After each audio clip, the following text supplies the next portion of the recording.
proud father of Rachel Storlie, and I have been for almost 40 years. She started piano at 4. When she was in 5th grade, she started flute, and she played flute, and then when she was a sophomore in high school, she started, we bought an oboe for her, and she played the oboe, and that was beautiful. In school, right away, from elementary through high school, she was in musicals and church choir and other. She was in the jazz choir, and they did a lot of performing in different places and things. So it's been a big part of her life. I've always been very proud of her. She's been a real special, and I always feel really proud to be where she is, because she does so well. And then we were at her concert at Carnegie Hall. That was really an awesome event. You know, she had gotten to know one of the people that was involved with this Carnegie Hall concert when she was doing an opera in Italy last summer. And because of that, then he invited her to come to that. She has done opera because when she got her master's degree at University of Iowa, she had performed in several operas down there, and she's been involved with that for quite a few years. So it wasn't until I was 27 that I went back to college to finish my degree in music, and then it wasn't until I was 37 that I got my master's, well, started that program and finished that. But all the other times in between, I was doing very musical things, as you know, taking lessons, teaching lessons, or being a church musician, or musical theater, which is a big thing here in Spring Grove, as you know. And I think the greatest thing about everything is that it kind of just happened that I was given opportunities to always keep me involved in music.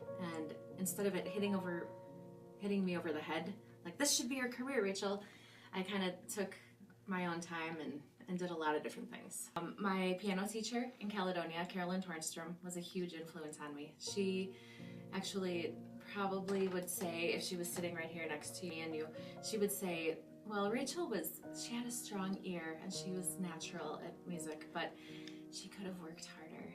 I teach voice, so if you can imagine, it's kind of like how Willie Leafblad gives lessons when he's not teaching band or attending meetings. And that began only this past fall. And it's because of my mentor at Luther, Dr. Anderick, who's the head of the voice department, who got a hold of me a few years back and said, Rachel, you should probably think about getting your master's, because then you can teach college-age students how to sing. And that's when I was mostly teaching piano students here out of my home studio in Spring Grove. And I thought about it, and I thought about it, and then I started looking around and realized there was a great program only 2 hours away at University of Northern Iowa. And so it's all because of him making me a kind of promise that if I finished my master's, maybe I'd be able to teach at Luther, that brought me there. My opera director from graduate studies called me on the phone, and because I had sung as part of a chamber music festival in Italy last summer, the contact person that she had for me through that experience had called her first and said, I know this is your student from Masters, and we want you to get a hold of her and see if she'll do this program with us. So she called me and she said, Rachel, are you sitting down? And I remember saying, well, I'm pretty much. And she said, you're not going to believe this, but you were invited to sing at Carnegie Hall. And it was like the most thrilling thing, I think. But I screamed and I was jumping around our room, and David was asking me all these questions, and he thought I was a crazy maniac. But yeah, so when the words came out of her mouth over the phone into my ears, I just went a little crazy.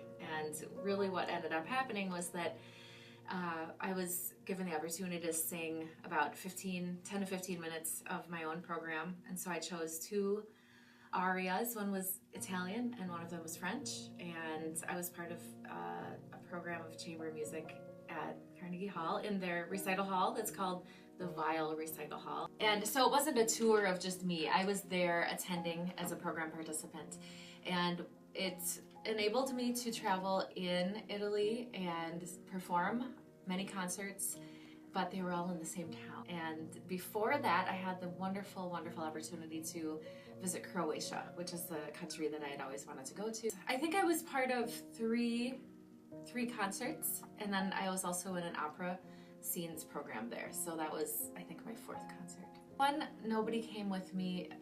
David, he had actually needed to go back to the States to work again while I departed from him after our Croatia part of the journey. So I had friends from grad school there, but not any family or friends from this area. Okay, so if I were to ever lose my voice, I tell people that I'd either be in Hollywood doing special effects makeup, or maybe I start up a little theater company somewhere with David. I don't know. So as a director, I think I've co-directed 2 shows, and I've done maybe 2 or 3 children's shows by myself, and I did 1 adult show by myself. And then as far as being involved in shows myself, probably 5 or 6 musical theater things. And then between undergrad and graduate studies, maybe 7 to 8 opera productions with different characters as well. One of my favorite characters from musical theater, her name is Rita Laporta, and she's from a musical called Lucky Stiff. And then there's another really, really sassy lady. Her name is Pennywise, Miss Pennywise from Urinetown. That was a really, really fun role. One of my favorite singers of all time, Judy Garland, did. It's called Somewhere Over the Rainbow. I know it sounds cliche, but I just have always loved that song. And I would love to do a version of it someday with like a full orchestra, and that it's just a huge production. That would be like number 1. And I think it could be fun because I can use my classically trained voice, but I can also noodle around with it, maybe like on a repeat, and do some different things with the melody. I feel like music is kind of a gateway into our souls, and it makes me more able to connect with various emotions. So I guess for me it's just a way of coming to terms with the entire range of human emotion, and then releasing what I feel I want to say about it, or trying to make a connection with other people around me. One of the most exciting things about performing is when you know that you're making a connection with somebody in the audience, and it's not really about gratifying oneself, but it's about the fact that you shared something that is completely just raw and real, and it was only created in that specific moment.